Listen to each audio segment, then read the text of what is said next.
high fidelity. It's great. Sex. That sensitive. Fantastic. Perfect life.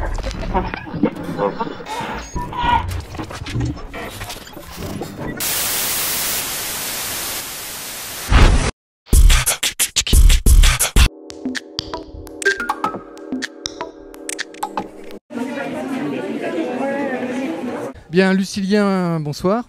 Bonsoir. Alors, j'ai la chance de te connaître parce que moi je suis un vieux prof et toi tu es au lycée Maine de Biran, donc je te connaissais en tant qu'élève. Et puis ce soir on est au Roxane parce qu'il y a les portes ouvertes de la Rock School. Donc toi tu fais partie d'un groupe qui n'a pas de nom. En fait, ce sont des groupes qui sont éphémères. À chaque fin d'année, la Rock School organise des concerts et chacun présente un morceau, en général de la composition d'un artiste assez connu. Et donc toi tu joues de quel instrument déjà ? De la guitare. De la guitare. Quel est votre ton, votre répertoire de prédilection ? Un petit peu de tout. J'essaie de faire un petit peu de tout en tout cas, personnellement. L'année dernière, j'avais fait par exemple du Django Reinhardt, donc du jazz manouche. Essayer de faire aussi du hard rock avec Antisocial de Trust. Mélanger un petit peu les styles. Donc de Trust à Django Reinhardt, il y a effectivement une marge. Django Reinhardt, c'est super dur à faire à la guitare. Tu as combien d'années d'exercice, de pratique ? Je ne saurais plus dire, à peu près 6 ou 7 ans je pense, à Rock School. Ok, donc on est là ce soir parce qu'il y a une école de musique à Bergerac. Il y a la Rock School. Est-ce que tu es passé dans les bras de l'école de musique, on va dire classique ou traditionnelle ? Alors, pas vraiment. Enfin, si on peut considérer que le Roxane est une école de musique traditionnelle, dans ce cas-là, oui. C'est grâce à mon professeur de guitare, Bib, Jean-Michel Bourdier, que vous avez peut-être croisé. Et donc voilà, j'avais au début commencé par l'école de musique, au tout début, mais ça m'avait pas vraiment, j'avais pas accroché. Donc du coup, je suis passé au Roxane pour ça. Tu as passé combien d'années à l'école de musique, là du côté rive gauche ? J'ai dû passer peut-être 2-3 ans, je pense, mais à peine. Guitare très classique, formation très classique, c'est ça qui t'a déplu ? Non, c'est assez sympa, mais c'est justement de ne pas pouvoir faire autre chose. On est toujours contraint à faire un style et un répertoire. D'accord. Donc, tu connaissais la Rock School ? Tu savais que ça existait ? Oui. Par des amis, notamment. Et donc, la Rock School, c'est une association qui est à Bergerac depuis un moment. Vous êtes, tu sais à peu près combien il y a d'élèves à la Rock School ? Alors là, aucune idée. Et en guitare, par exemple, vous êtes tous ensemble, il y a un prof il y a des cours individuels, mais vous vous retrouvez de temps en temps ? Alors non, finalement, ce sont que des cours individuels au Roxane. Et après, par contre, il y a toujours la possibilité de se retrouver et le professeur de guitare peut chapeauter justement ce regroupement entre guitaristes pour pouvoir jouer ensemble. Et est-ce qu'on peut dire que c'est au sein de la Rock School que les groupes se forment ? Ou est-ce qu'il y a déjà des groupes qui sont formés et qui rejoignent la Rock School pour se perfectionner ? Alors, moi, de ma connaissance, tous les groupes que je connais sont formés à la Rock School. Mais c'est le meilleur moyen, je pense, pour former des groupes. En quelques mots, pour je sais pas moi, attirer les jeunes bergeracois qui voudraient faire un peu de... On parle de musique amplifiée, je sais pas si on peut dire ça, parce que tout à l'heure j'ai croisé aussi une élève qui me dit moi je veux pas la Rock School, je fais de la trompette. Quels sont les éléments que tu pourrais donner ou les qualificatifs pour désigner la Rock School, pour dire aux jeunes bergeracois, ou moins jeunes d'ailleurs, de venir rejoindre l'école ? Alors c'est vraiment génial, formidable pour rencontrer des gens, pour voir la musique autrement aussi et pour avoir une expérience. Pourquoi pas monter un groupe et devenir célèbre ? Pourquoi pas, après tout. Devenir célèbre, ok. Tu pratiques combien d'heures par semaine à peu près ? Au Roxane, un peu plus entre une demi-heure et 3/4 d'heure. Et après, chez moi, ça peut en plus, le soir, 1 ou 2 heures.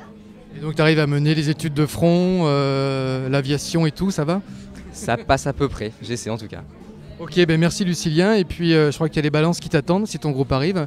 Et puis donc ce soir vous allez vous produire peut-être sur scène. Merci à toi. Merci beaucoup, bonne soirée.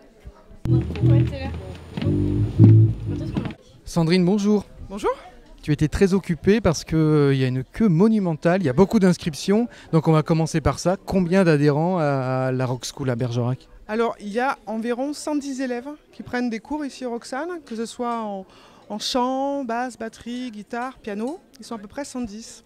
Et ce qui est nouveau, c'est qu'on a décidé d'organiser des journées portes ouvertes pour raccourcir les délais d'attente d'inscription des nouveaux élèves en fait. Concrètement, les anciens élèves sont prioritaires sur les nouveaux. Ils ont 15 jours pour se positionner. Et on organise la journée porte ouverte. À partir de ce jour-là, on ouvre tous les créneaux aux nouveaux élèves, à ceux qui veulent en fait. Il y a des quotas, j'allais dire, parce que si j'imagine qu'il faut des profs derrière pour les cours. Donc est-ce qu'il y a des jeunes qui n'arrivent pas à s'inscrire parce qu'il n'y a plus de place? Oui, bien sûr, et particulièrement la guitare en fait, parce que c'est l'instrument le plus demandé. Et puis ensuite, on a des créneaux avec un autre professeur de batterie qui est très demandé aussi, parce que ça fait très connu sur Bergerac, mais sinon c'est les deux seuls instruments qui sont le plus demandés en fait. Voilà. Allez, petit rappel historique de la Rock School, depuis quand ça existe, quels étaient les objectifs, pourquoi elle s'est montée cette école à Bergerac et qui était à l'initiative? La Rock School existe depuis 1999. Ça fait partie de l'ancienne histoire d'Overlook, des créneaux de répétition et de la volonté aussi d'enseigner. Et en fait, la Rock School Bergerac est affiliée à la Rock School Barbet de Bordeaux. C'est Bordeaux qui a rédigé une charte en fait, pédagogique. Et notre enseignement provient de l'éducation populaire, hein, on vient du mouvement de l'éducation populaire. Et le principe, c'est que l'élève puisse jouer de l'instrument tout de suite, sans forcément passer par l'apprentissage du solfège. On est là pour apprendre de manière ludique et jouer de l'instrument tout de suite, quoi. Le solfège n'est pas obligatoire. Et puis on recherche la rencontre entre les élèves également. Donc il y a aussi des ateliers de pratique collective.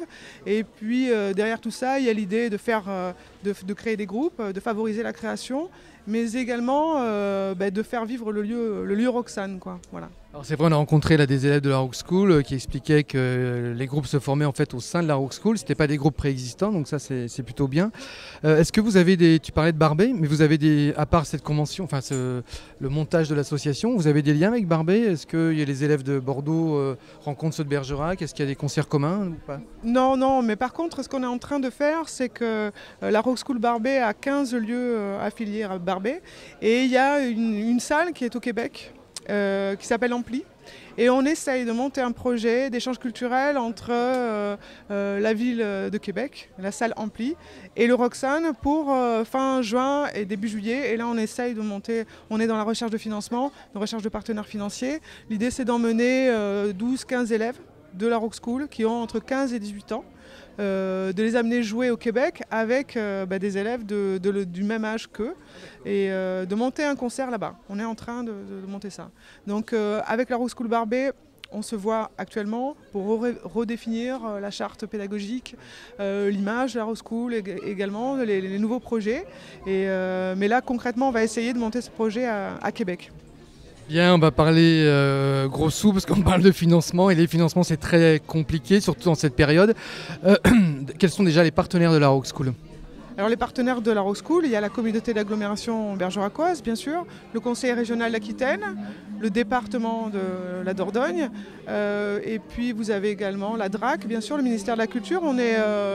La Rock School fait partie du volet transmission du label SMAC, hein, ça fait partie d'un des volets de la charte du label SMAC, et puis vous avez la SACEM également, qui est partenaire. C'est tous les partenaires qui financent le Roxane, financent également la Rock School. Pas la mairie de Bergerac alors? La mairie de Bergerac ne finance pas la Rock School Bergerac. On est passé CAB en fait, hein, depuis qu'on est passé CAB en juillet 2013. Voilà. Est-ce que vous avez senti une évolution depuis 1999 avec vos partenaires financiers, avec les collectivités de façon globale, soit un recul? Est-ce qu'ils sont toujours est-ce que c'est facile de travailler avec les collectivités ou est-ce qu'il y a eu des moments un peu compliqués? Non, c'est facile de travailler avec les collectivités, je crois que, et d'autant plus facilement qu'on ait reçu ce label SMAC en fait. C'est la reconnaissance d'un travail, d'une charte, d'un travail sur un territoire, de partenariat. Pour nous, c'est génial de pouvoir avoir les partenaires. Il y a des évaluations tous les ans et on a tous ces partenaires autour de la table et on échange sur les projets et sur les objectifs de chacun. Et voilà, donc non, c'est très bien. Ce label SMAC, on va rappeler la signification de SMAC, mais est-ce qu'on l'a une fois pour toutes? Non, on ne l'a pas une fois pour toutes. C'est un label qui s'appelle Scène de musique actuelle.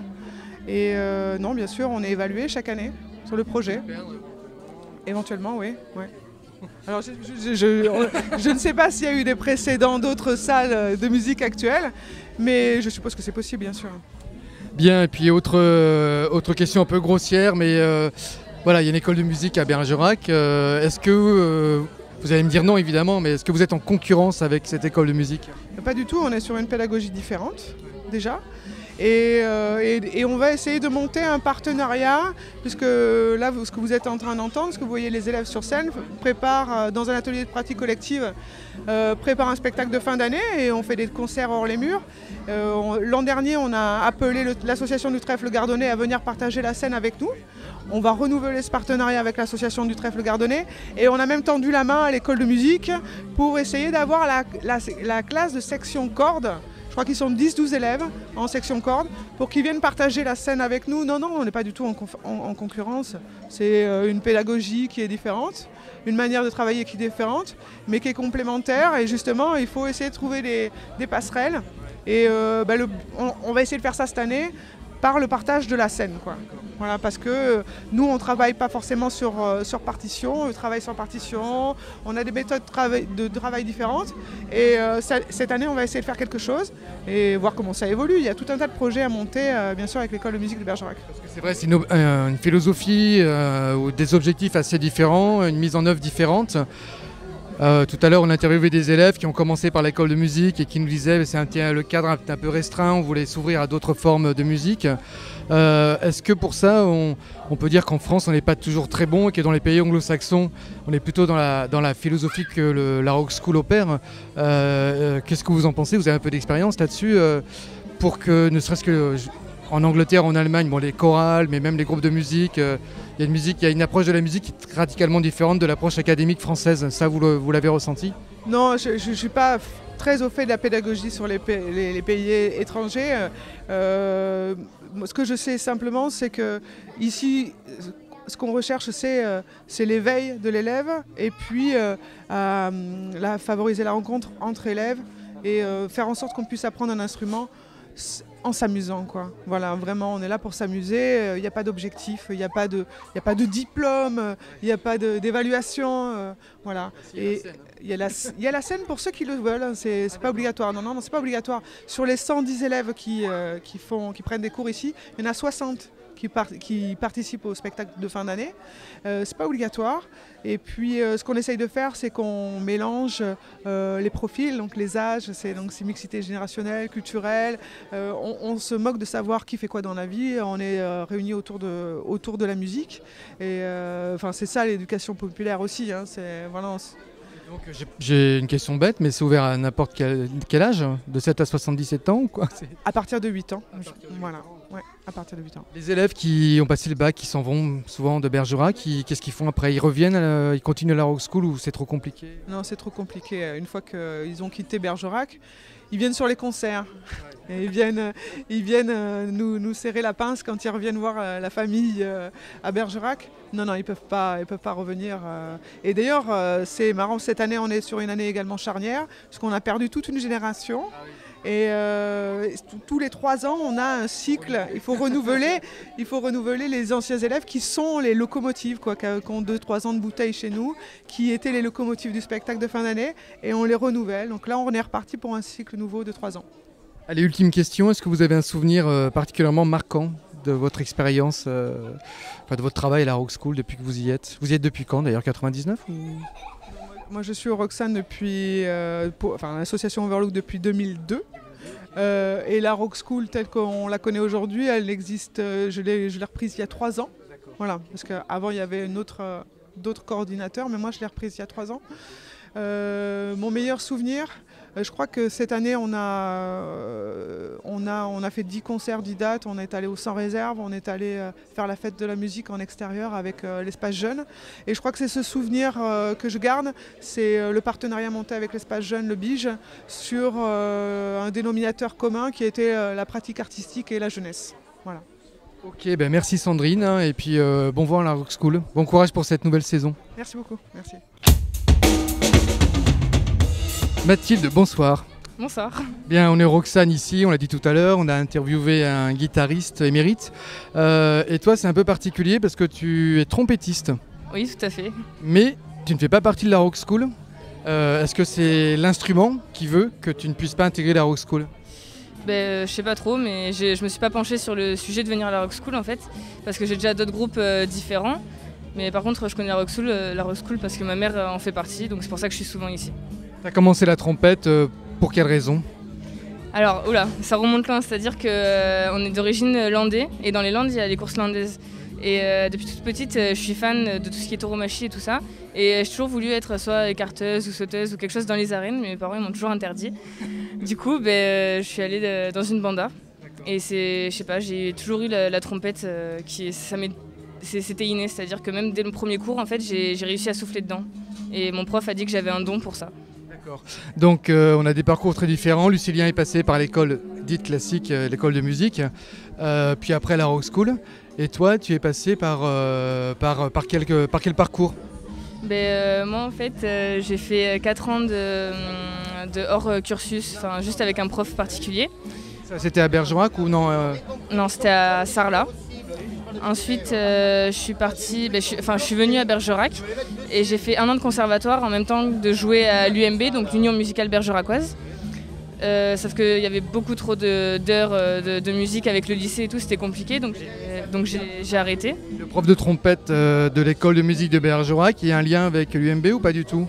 C'est-à-dire que lui donne des cours, j'allais dire, de répertoire très classique, j'imagine, en trompette. Et après à l'UMB, toi tu faisais un autre répertoire, c'est ça? C'est-à-dire qu'à l'Union musicale bergeracoise, on faisait plein de musiques différentes, et au conservatoire, c'était vraiment les musiques pour passer les cursus, c'est-à-dire que j'ai eu des diplômes de musique, etc. Et du coup, comme je disais, après j'ai dû arrêter le conservatoire, parce que c'était avec les cours, voilà, c'était vraiment trop. Je suis aussi à l'option musique du lycée. Donc ça fait que j'ai arrêté, je suis allée dans une banda, donc la banda La Bodega. Et j'ai arrêté aussi l'UMB, donc l'Union musicale, parce qu'il y avait encore beaucoup de trucs, vu que j'avais redoublé, etc., c'était compliqué. Et quand j'ai commencé la banda La Bodega, j'ai rencontré des gens qui jouaient au trèfle gardonné. Donc le trèfle gardonné, je fais partie donc d'un orchestre et d'une autre banda. Et cet été, j'ai eu la chance de rencontrer un monsieur qui s'appelle Pierre Dutot, c'était un ami à Maurice André. Et donc j'ai rencontré aussi les 10 meilleurs trompettistes mexicains avec qui j'ai fait un masterclass. Je fais un masterclass avec les Mexicains. Et cette masterclass, elle était organisée où? À la maison de Pierre Dutot. C'était un truc privé que pour les professionnels normalement, mais j'ai eu la chance d'y assister. Et du coup, ils m'ont entendu un peu jouer, etc. Et j'ai été acceptée au Brass Band de Bordeaux. Souviens-toi, c'était un jeudi, souviens. Perfect life.